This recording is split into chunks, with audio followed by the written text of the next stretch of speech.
multidisciplinary research project called Artemus. Their mission is to develop and apply gesture recognition methodologies in musical and handicraft interactions in order to document, store, and safeguard these rare gestural skills. So I don't know, I'm just kind of throwing it out there. Maybe there's a potential coalition there. I haven't really looked into it much deeper. I just thought it could be of interest to you, our friends in either technical fields or artistic fields, and of course to all the librarians. We are already friends and allies with librarians who stand for freedom, and especially free speech of marginalized people. The Library Freedom Project presented a session at LibrePlanet 2015 and received the Free Software Award for Projects of Social Benefit at LibrePlanet 2016. So we share the goal of making our society better by spreading freedom and cooperation. I just quoted words from another article in the GNU Philosophy, which is Copyleft Pragmatic Idealism, which I referred to a little earlier. Towards the end of the article, you can read sentences such as, pragmatically speaking, thinking about greater long-term goals will strengthen your will to resist this pressure. The pressure in question being that of catering to proprietary software. And that sounds so much like ethics in the antiquity. You know, when you read this out of context, it could come from those little manuals from the antiquity. The same goes for the temptation can be powerful, but in the long run, we are all better off if we resist it. So that's ethics. But we know that it's beyond ethics because it is rooted in values which come first. And for this, you can just read the beginning of the article. Pragmatically, we make use of copyleft licensing to use freedom.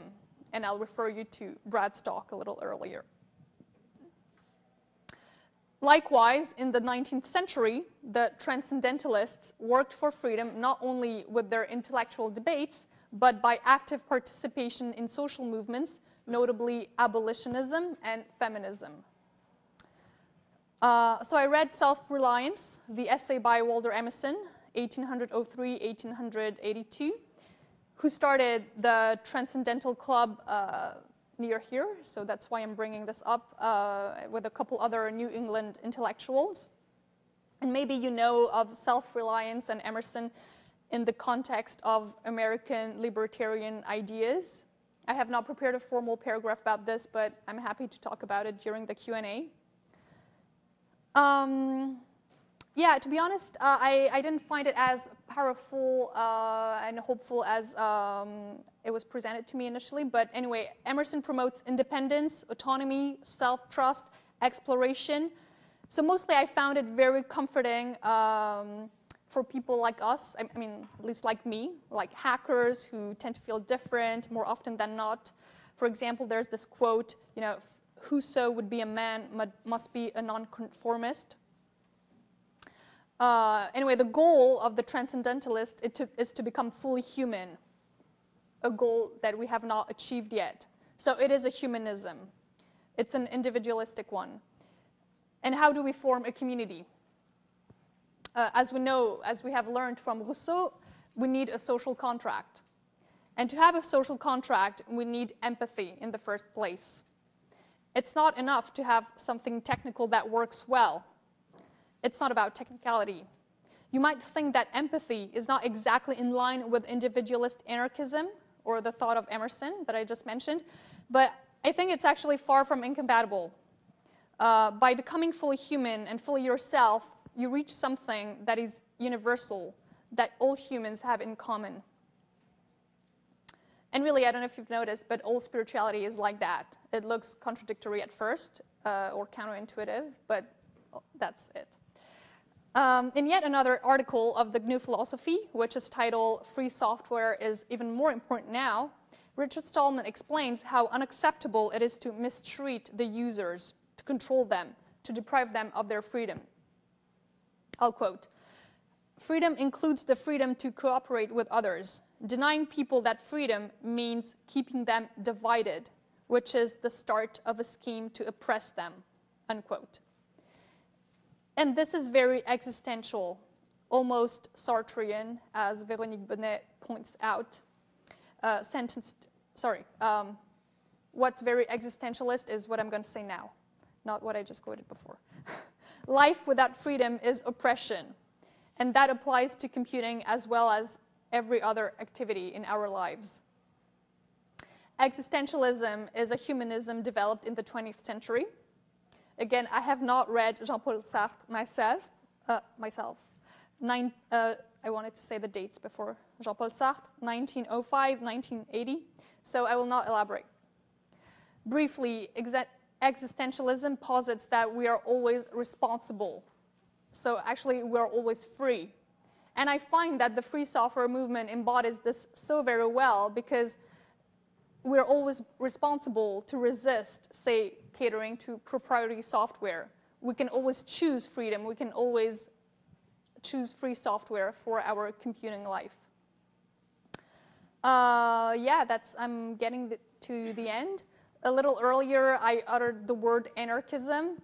I still need to do my research and my homework on the topic, but I didn't mean to be controversial or provocative at all. It's just a fact that anarchism is the school of thought at the root of freedom. And because this conference is about the roots of freedom, I cannot just not say it. Whenever you talk about challenging power, domination, or oppression, it's anarchism. That's just the name. So by definition, anarchism is at the root, at least an inspiration of any movement for social justice. And I would imagine that we should be in a coalition with global movements such as Occupy. And I know from a few people that we are, also from reading Cora's work of fiction. But I don't have solid references on this. So I would be happy to learn from you guys and open the floor to questions or comments. Thank you very much.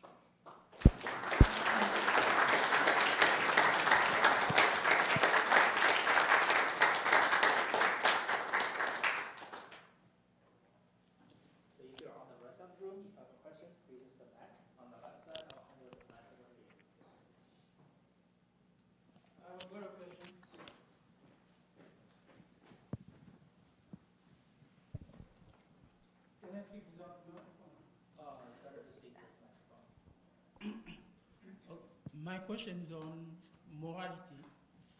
So, does the inner voice always tell a person the right thing to do? That's a great question, because, so lots of people, either psychologists, philosophers, or will identify that deep down, ultimately, we're driven by two forces, and one which is fear, and the other one which I used to say desire, but some people say love.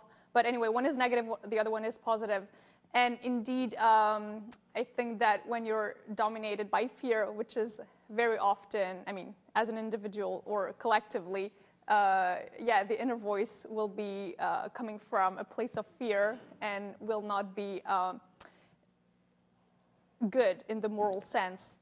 So the first step would be to free ourselves from this fear. So it still comes back to freedom. What do you think about the, evil inclination that inhabit people? Even what? Evil inclination. Inclinations towards? Evil inclination. Oh. Evil. Even as in evil. Oh, evil. Oh, sorry. Evil inclinations. Yeah, but that's... he asked, what about evil inclinations in people? So in individuals, it's one thing, but I think that's where, the community comes at our rescue, because, it's when one person has, evil inclinations, what will make the difference is whether the majority follows them or not. And, that's why we need stronger social, fishnets and stronger ties together, so that we're not easily appealed by an authoritarian leader. The social might be different Different from what? from socialization because maybe sociality is like. Right, exactly.